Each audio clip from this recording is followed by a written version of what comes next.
Hello everyone and welcome to the second part of our lecture on catalysis and catalytic reactions.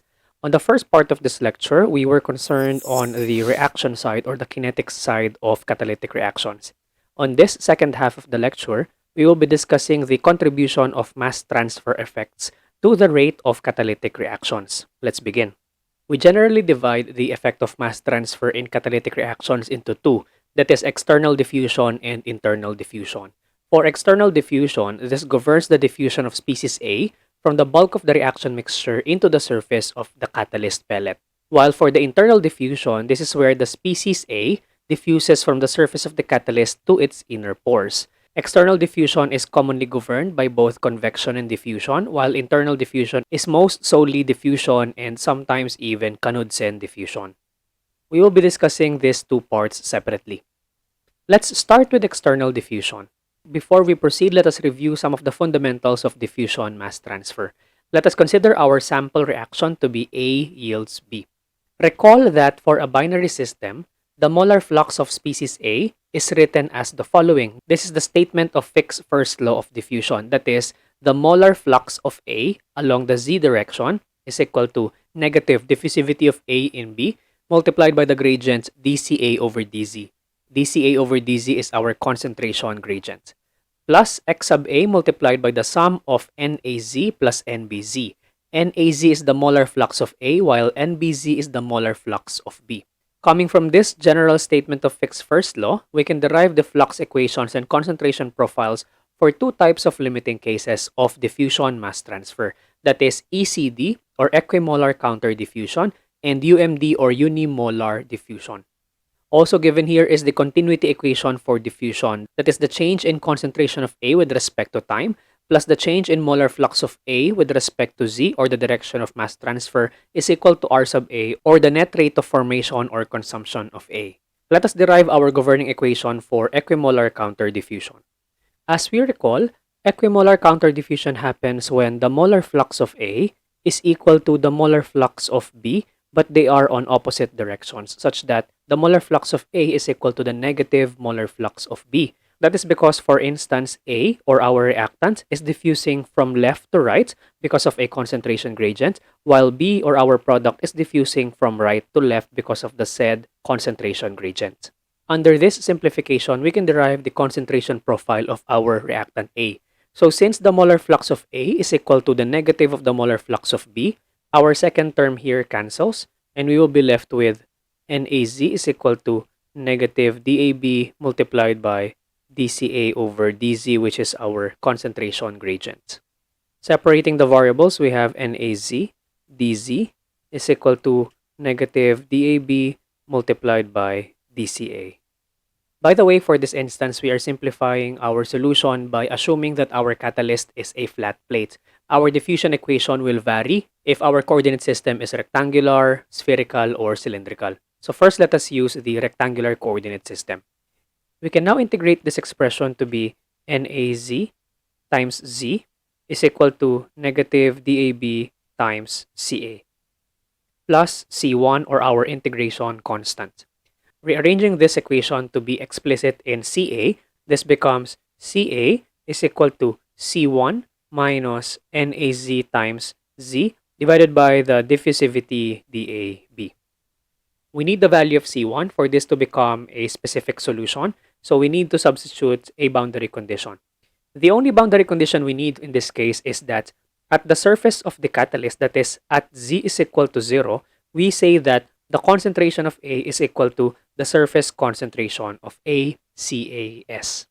Substituting these boundary conditions into our derived expression, we have Ca is equal to CAS is equal to C1 divided by DAB. This is because Z is equal to 0. This is at the surface of the catalyst. Rearranging this equation, we have C1 is equal to CAS times DAB. We can now substitute C1 to our general solution to yield the specific solution. We have Ca is equal to C1 is CAS times DAB minus NAZ multiplied by position Z divided by DAB. Finally, we can write our concentration profile as Ca is equal to CAS or concentration at the surface minus molar flux of A multiplied by position Z divided by the diffusivity dAB. This is now our concentration profile derived for equimolar counter-diffusion conditions. Remember that we are still under external diffusion to the surface of the catalyst. Now let us characterize this equation. We have mentioned earlier that our molar flux is a constant and our diffusivity is a constant parameter. Therefore, both NAZ and DAB are constants. For this equation, it is apparent that the concentration of A is our dependent variable and Z, or the position, is our independent variable. Let us imagine what this equation would look like if we convert it to a graph. Let us graph the concentration of A versus the position Z. At Z is equal to 0, or at the catalyst surface, the concentration of A is equal to the surface concentration of A, that is an arbitrary value CAS. As the value of Z goes up, that is, as we are moving away from the catalyst, you would notice that the second term would become more and more negative, that is, the concentration of A is decreasing. Since this is a linear function, our graph would look like this. Now keep in mind that this is only the case if our equation has a negative second term. Now to clarify, the negative sign in our equation pertains to the direction of the transport. So in this case, if the sign is negative, the direction of transport of species A is from the surface of the catalyst to the bulk of the solution. Therefore, this concentration profile that we have derived is actually for the product, because the product is leaving the surface of the catalyst and it goes into the bulk of the solution. We can change the sign here to positive to represent the concentration profile of our reactant A. If we change that to positive, it's still a straight line, but the slope is now positive, so the graph would look like this. This means that at Z is equal to del, or the thickness of the boundary layer, the concentration of A is equal to the bulk concentration of A. The mass transfer in this case is directed from the solution to the surface of the catalyst. So the above graph is for our reactant A, while the graph below is the concentration profile of our products. Our takeaway here is that for equimolar counter-diffusion, our concentration profile in the boundary layer is a straight line. Next, let us consider unimolecular diffusion. The main assumption in unimolar diffusion is that one of the species is stagnant while the other species is freely diffusing. In this case, let us say that B is our stagnant species such that the molar flux of B is equal to 0. And with that, our diffusion equation becomes NAZ is equal to negative DAB multiplied by the total concentration times dXA over dZ plus XA times N sub A. I have written the gradient in terms of the mole fraction, and that is by extracting the total concentration of the system. That was done to match our differentiated variable to X sub A. Now we can rearrange this expression such that X sub A and dXA are in the same term. Let us transpose the second term to the other side of the equation. We have NAZ minus X sub A NAZ is equal to negative DABC times dXA over dZ. Extracting NAZ, we now have NAZ times 1 minus X sub A is equal to negative DAB times the total concentration times the gradient dXA over dZ. Now we can clearly separate our variables. On the left side, we have negative NAZ divided by DAB times total concentration C times dZ. On the left-hand side, we have dXA over 1 minus X sub A. Integrating this expression, we now have negative ln of 1 minus X sub A is equal to negative NAZ multiplied by Z over DAB times the total concentration C plus the integration constant C1. Now, before we simplify the expression, let us first apply a boundary condition. Our boundary condition in this case will be the same as the previous one. That is, at Z is equal to 0, or at the surface of the catalyst, our concentration of species A is equal to CAS. In this case, it is more appropriate to express this in terms of mole fraction. So we say that X sub A is equal to X sub A at the surface of the catalyst. And then substituting C1 to our general solution, we then get our specific solution. We have negative ln of 1 minus X sub A is equal to negative NAZ times Z over DAB times concentration minus ln of 1 minus XAS.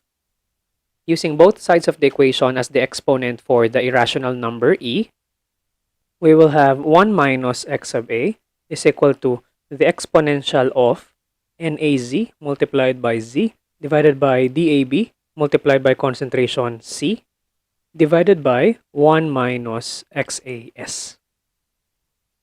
Therefore, we have our mole fraction profile as x sub a is equal to 1 minus exponential of NAZ times z over DAB times concentration C all over 1 minus XAS.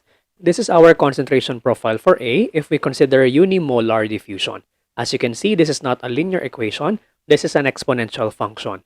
The knowledge of these simplified equations will be important for you to determine which among equimolar counter diffusion or unimolar diffusion is suitable to model the concentration profile of a species undergoing a catalytic reaction.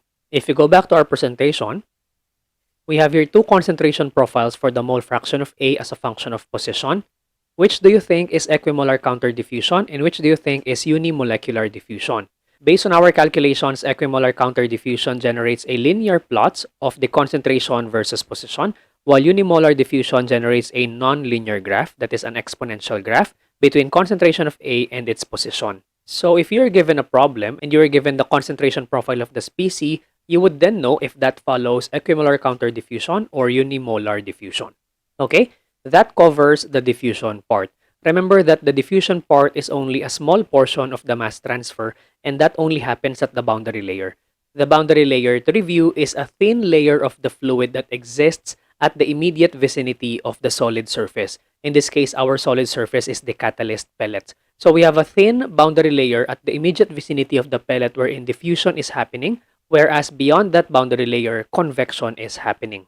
So now that we are speaking both about convection and diffusion, let us take a look at the relative importance of those fluxes. For our flux equation, that is Fick's first law of diffusion, its molar flux is actually divided into two parts. That is the molar flux resulting from a concentration gradient, that is J sub A. J sub A is largely governed by diffusion, and the flux resulting to bulk fluid flow B sub A. B sub A is largely governed by convection. In our total molar flux of A, we can divide that into the concentration gradient part, that is JAZ, and the bulk flow part, that is BAZ.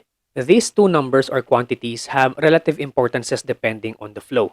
We have the JA-dominated region or the diffusion-dominated region is characterized by a pronounced concentration gradient near the surface, this is the boundary layer, while the BA-dominated region has little variation in concentrations, that is near the boundary layer. These descriptions alone suggest to you that the JA-dominated region has slow mass transfer, that is by diffusion, and that's the reason why it has a pronounced concentration gradient, while the BA-dominated region has little variations in concentrations because of convective mass transfer, that is a faster way to transport molecules. If we take a look at their relative importances, let's say for example for unimolecular diffusion, we have the ratio R, that is J sub A over B sub A, or loosely speaking, this is diffusion over convection, that is equal to 1 minus XA over X sub A. If we plot the value of R or the relative importance with respect to the dimensionless position, the dimensionless position is equal to Z divided by del. If we visualize the values of the ratio R with respect to the position, you can see that if we are close to the surface of the pellet, that is at Z is equal to 0, J sub A dominates, or the slow diffusion of the molecule towards the surface of the catalyst is the dominating factor. On the other hand, the farther you go away from the surface of the catalyst, B sub A now dominates. If you take a look at the value of R for positions far away from the surface of the catalyst, it hardly has any changes, meaning that convection is very dominating on this other end of the spectrum. We will be having a review on the concepts of convection later. Let us now combine our knowledge of the diffusion and reaction process in catalytic reactions.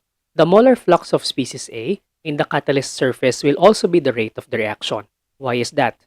This is a base case assumption that all of the molecules of A that reaches the catalyst surface and then diffuses to the inside of the catalyst will react in the catalyst surface and will be released as the product. Therefore, the rate of the reaction can only be as fast as the rate of diffusion of A to the surface of the catalyst. Okay? The rate of reaction cannot be faster than the rate of diffusion. At our boundary layer, assuming that we have equimolar counter diffusion, we can write our molar flux as Kc times CAB minus CAS. CAB is the concentration of A at the bulk solution, while CAS is the concentration of A at the surface of the catalyst. Kc in this case is our mass transfer coefficient. If we have a thick boundary layer, that means that you have low velocity and large particle diameter, diffusion is your dominating mode of mass transfer. As such, your mass transfer coefficient is equal to dAB over del, wherein del is the thickness of the boundary layer. When we say that we have a thick boundary layer, that means that our mass transfer is limited only by diffusion. This happens when your fluid has a low impact velocity into the catalyst pellet, or if your pellet has a large particle diameter. That's why in most industrial applications, to speed up the mass transfer and therefore to speed up the reaction, the catalyst pellets are kept as small particles and the process fluid is moving at a high velocity. That is what happens in our next case. For negligible boundary layers, which happens at high fluid velocity and small catalyst particle diameter, convective mass transfer dominates. And if you have convective mass transfer, we can evaluate the value of Kc from correlations. Let us review the concept of the convective mass transfer coefficient. The mass transfer coefficient Kc can be obtained from a dimensionless number known as the Sherwood number. If you recall, we define the Sherwood number as Kc, or the mass transfer coefficient, multiplied by L, or the characteristic length of your catalyst pellets, divided by dAB, or the diffusivity of species A. And this Sherwood number is a function of both the Reynolds number and the Schmidt number. The Reynolds number reflects the process conditions and the dimensions of the catalyst, while the Schmidt number reflects the properties of the fluid. Reynolds number is defined as LU rho over mu. L is the characteristic length of your catalyst. U is the bulk velocity of the fluid flowing around the catalyst, while rho and mu are the density and viscosity of the solution respectively. Schmidt number is equal to mu over rho dAB. This is viscosity, density, and diffusivity of species A. Since spherical catalysts are very common in the industry, we have here the Sherwood number correlation for single spheres. This is divided into two parts. The first part is if your Reynolds number is between 2 and 2000, you use this equation. And for the second part, if your Reynolds number is between 2000 and 17,000, you use the second equation. The flow of solution for this would be, you determine the value of the Reynolds number, and then you determine the value of the Schmidt number, and then determine if the Reynolds number is either on the first part or on the second part. And then based on that decision, you solve for the Schmidt number using either of these two equations. When you have determined the Schmidt number, you can solve for the mass transfer coefficient. After that, what do we do with the mass transfer coefficient? The mass transfer coefficient is an important parameter that can be compared with the rates of the reaction to determine which is the faster process. Is it mass transfer or is it reaction? Let us further explain that with an illustration of the combination of diffusion and reaction. From the first part of the lecture, recall that the rate of reaction for a surface reaction limited single-site adsorption model is the following. This is the net rate of consumption of A is equal to K prime, or the unified specific reaction rate constant, multiplied by the concentration of A at the surface, all over 1 plus the equilibrium constant for adsorption of A, multiplied by the surface concentration of A, plus the equilibrium constant for the adsorption of B, multiplied by the surface concentration of B. Let us further simplify our analysis, and that is, we consider high temperature applications. That is because at high temperatures, adsorption is limited. Remember that adsorption is an inverse function of temperature. The higher the temperature, the lower the rate of adsorption. This allows us to conclude that 1 in the denominator is much more greater than the sum of the adsorption of A and the adsorption of B. That simplifies the above equation to the net rate of consumption of A is equal to K prime, or the unified specific reaction rate constant, multiplied by the concentration of A at the surface. At high temperatures, the rate of reaction is an apparent first order. Now, we have mentioned earlier that the net rate of reaction is equal to the molar flux of A, because the molar flux is what is responsible for supplying species A into the catalyst. When we substitute our simplified rate equation and our simplified molar flux equation, we will have K prime, or the specific reaction rate constant, multiplied by the concentration of A at the surface, is equal to Kc, or the mass transfer coefficient, multiplied by the driving force to mass transfer. That is the bulk concentration of A minus the surface concentration of A. Rearranging this equation to solve for the surface concentration of A, we will have Kc, or the mass transfer coefficient, multiplied by the bulk concentration of A, all over K prime plus Kc. Our denominator is the sum of the constants for reaction and mass transfer. If we then substitute our expression for the surface concentration into our simplified rate of reaction, we will have the net rate of consumption of A is equal to K prime times Kc times the bulk concentration of A divided by K prime plus Kc. Keep in mind that this rate of reaction now includes both the effects of mass transfer and reaction. The reaction part is represented by K prime, while the mass transfer part is represented by Kc. Now let us weigh the relative contributions of these two constants. For the first case, let us assume that the reaction is very fast while the mass transfer is very slow. We call that a diffusion limited catalytic process. In terms of our variables, this translates to K prime, or the representative of reaction, being much greater than Kc, or the representative of mass transfer. What will then happen to our derived net rates of consumption of A? If K prime is much greater than Kc, it is safe to assume that Kc is negligible, and that will leave us with the expression K prime times Kc times Cab divided by K prime. And with that, we can also cancel K prime from the numerator and the denominator. We will be left with the net rate of consumption of A is equal to Kc times Cab. That is the mass transfer coefficient multiplied by the bulk concentration of A. That means that for diffusion limited catalytic processes, the mass transfer coefficient is the determining factor for the overall rate of the reaction. Okay, so for case 1, we have to evaluate the value of Kc, or the mass transfer coefficient, from the Sherwood number correlations and then substitute it here to determine the net rate of the reaction. For our second case, what if we have the opposite, that is fast diffusion but slow reaction? This is now a reaction-limited catalytic process. For this case, we simply assume the opposite of case 1, that is, the mass transfer coefficient Kc is much more greater than the specific reaction rate constant K prime, such that K prime can be deemed negligible in our denominator. This will leave us with the expression K prime times Kc times bulk concentration of A divided by Kc. So Kc cancels in the numerator and in the denominator. We will be left with the net rate of consumption of A is equal to K prime, or the specific reaction rate constant, multiplied by the bulk concentration of A. So for a reaction-limited catalytic process, the specific reaction rate constant dictates the overall rate of the reaction. This simplification makes it easier for us to generalize things. If your process is limited by mass transfer, that means that your overall rate of reaction is dictated by mass transfer, because mass transfer is the rate limiting step.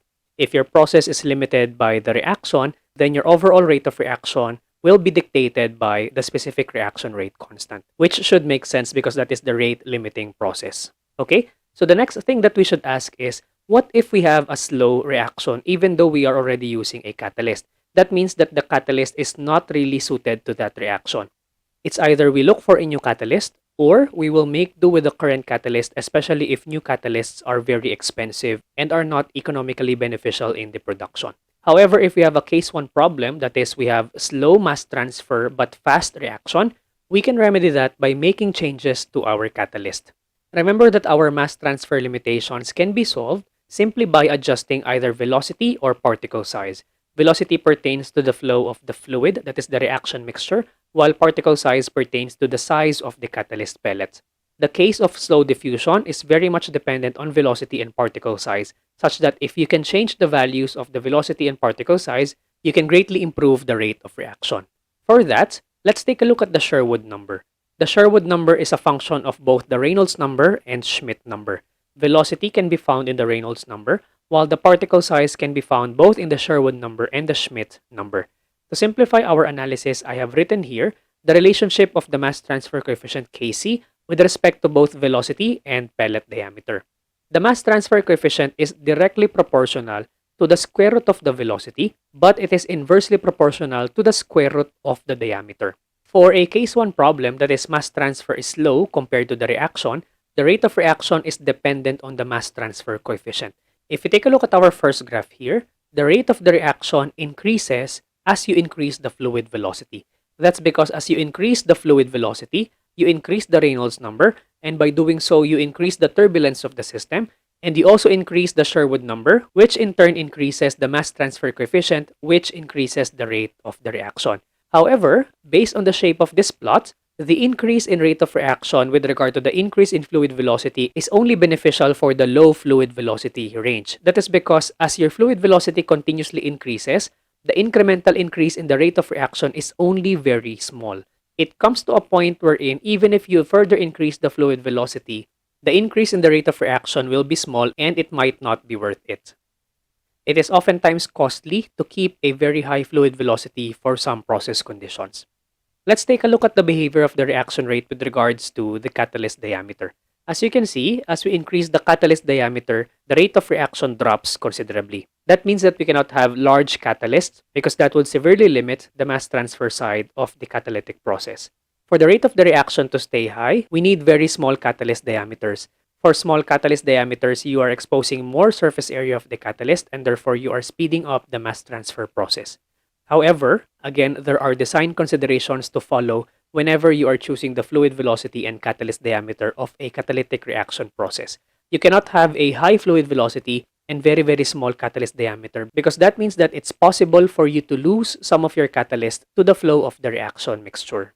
So the balancing of these two parameters will still be important in the design of reactors containing catalysts. What is important for you to learn right now is how the rate of reaction behaves for mass transfer limited reactions when we vary the fluid velocity and catalyst diameter. That marks the end of our discussion for external diffusion. Let us now move on to internal diffusion.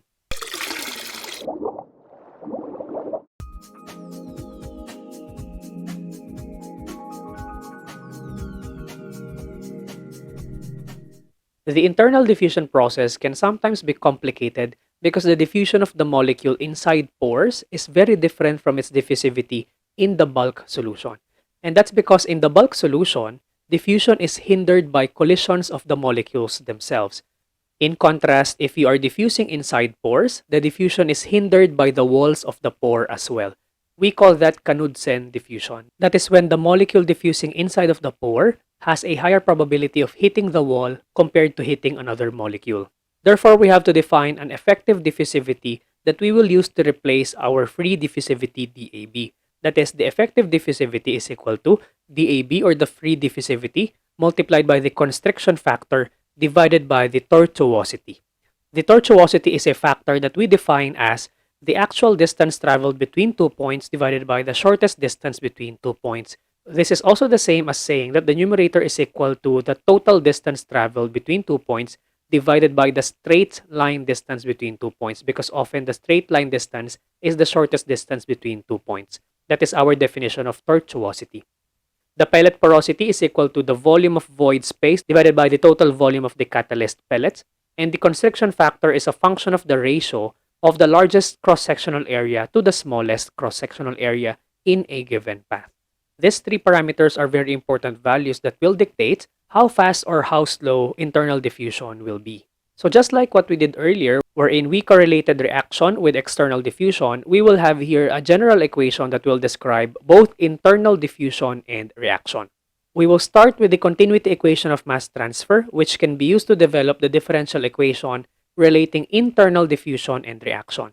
For the spherical coordinate system, it is written as the partial derivative of the concentration of A with respect to time plus 1 over r squared times the partial derivative of r squared times the molar flux of A in the radial region with respect to r is equal to density times the rates of reaction of A. The first term here describes the variation of concentration with respect to time, and this will be equal to 0 for steady state conditions. This differential equation was simplified by assuming that the molar flux of A along both the angular directions in the spherical coordinate system are both equal to 0. Therefore, we are saying that we are only considering the radial mass transfer of A. Now, this process is a very long derivation, so I have simplified it for you. If we are assuming that we have equimolar counter diffusion, our above differential equation will be converted to this differential equation here, wherein we have simply converted the concentration of A and our radial position r into dimensionless variables. For the dimensionless concentration, we have the Greek letter psi, and for the dimensionless position, we have the Greek letter lambda. This differential equation allows us to characterize the relative contributions of both reaction and internal diffusion. The question we are trying to answer here is internal diffusion the limiting step or is reaction the limiting step? With that, let us introduce the Thiele modulus. The Thiele modulus describes the relative importance of surface reaction and internal diffusion. We have the formula here. The Thiele modulus for a reaction with order n is equal to the square root of K sub n, or the specific reaction rate constant, times R squared, or the radius of the catalyst pellet squared, multiplied by the surface concentration of A raised to n minus 1 divided by d sub E, or the effective diffusivity, which we have discussed earlier. If you notice, the surface concentration of A is raised to n minus 1, such that if your reaction order is 1, CAS would be raised to 0, or that is equal to 1. So for first order reactions, the Thiele modulus is independent of the concentration of A in the surface. Okay? And our interpretation of the value of the Thiele modulus is that if you have a high value of the Thiele modulus, that means that internal diffusion is rate limiting. And if you have a low value, that indicates that surface reaction is the limiting factor. Now we can use the value of the Thiele modulus to determine the concentration profile of our species A inside the catalyst pellet. We have here the concentration profile of species A given in dimensionless variables in terms of the Thiele modulus is given in this equation. That is, psi is equal to 1 over lambda times hyperbolic sine of lambda times Thiele modulus divided by the hyperbolic sine of the Thiele modulus. This equation only works for first order reactions. That's why you can see the Thiele modulus has a subscript of 1, indicating that this is for a first order reaction.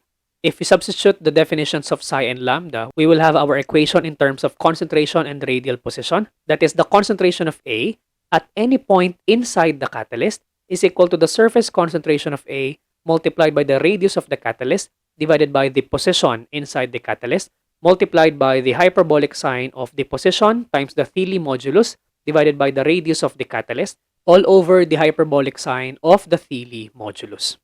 Now, both of these equations are very important for us to visualize what is the concentration profile of our species A inside of the catalyst pellet. Let us visualize that by plotting concentration of A versus position R with varying values of the Thiele modulus. Here we have the graph of concentration of A versus the radial position R with varying values of the Thiele modulus. So our Thiele modulus values ranges from 0.1 to 10.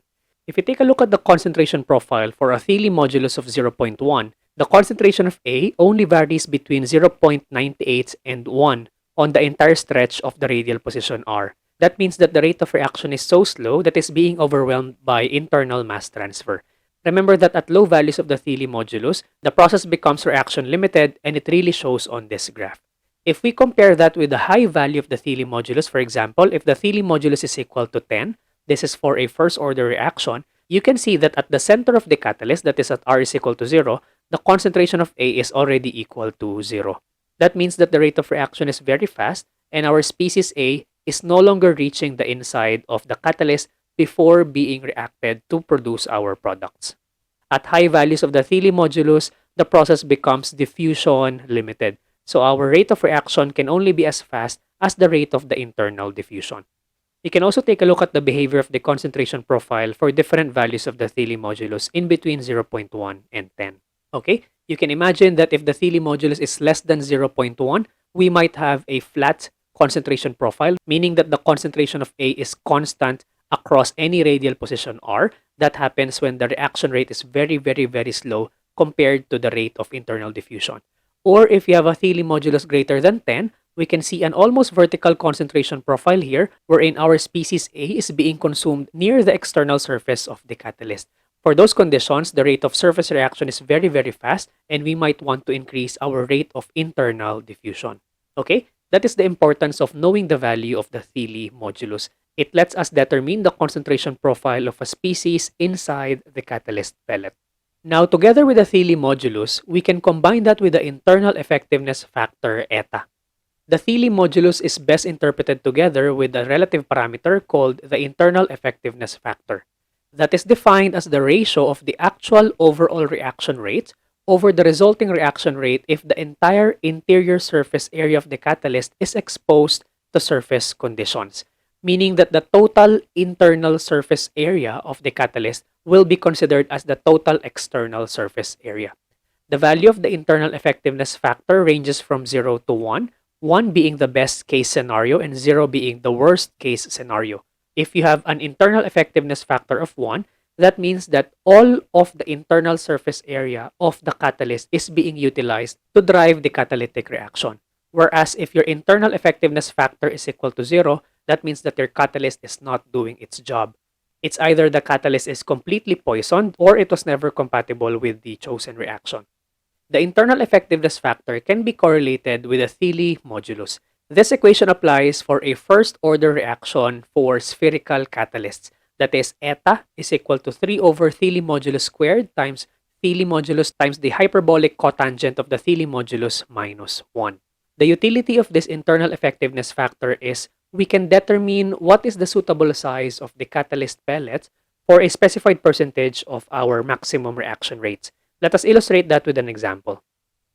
The double bond isomerization of 1-hexene to form 2-hexene was studied in a laboratory reactor containing rhodium particles supported on alumina spheres at 150 degrees Celsius and atmospheric pressure.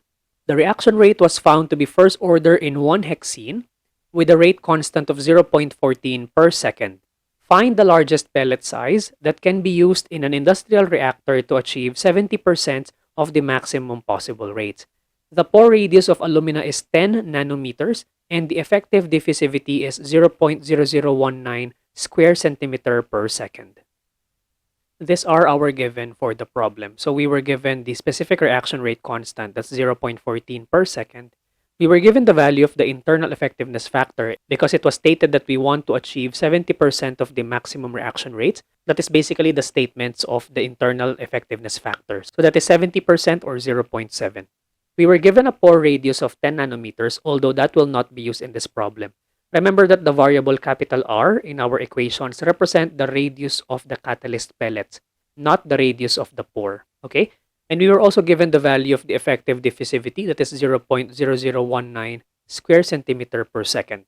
I have here written the formula for the Thiele modulus for a first-order reaction and the internal effectiveness factor for spherical particles.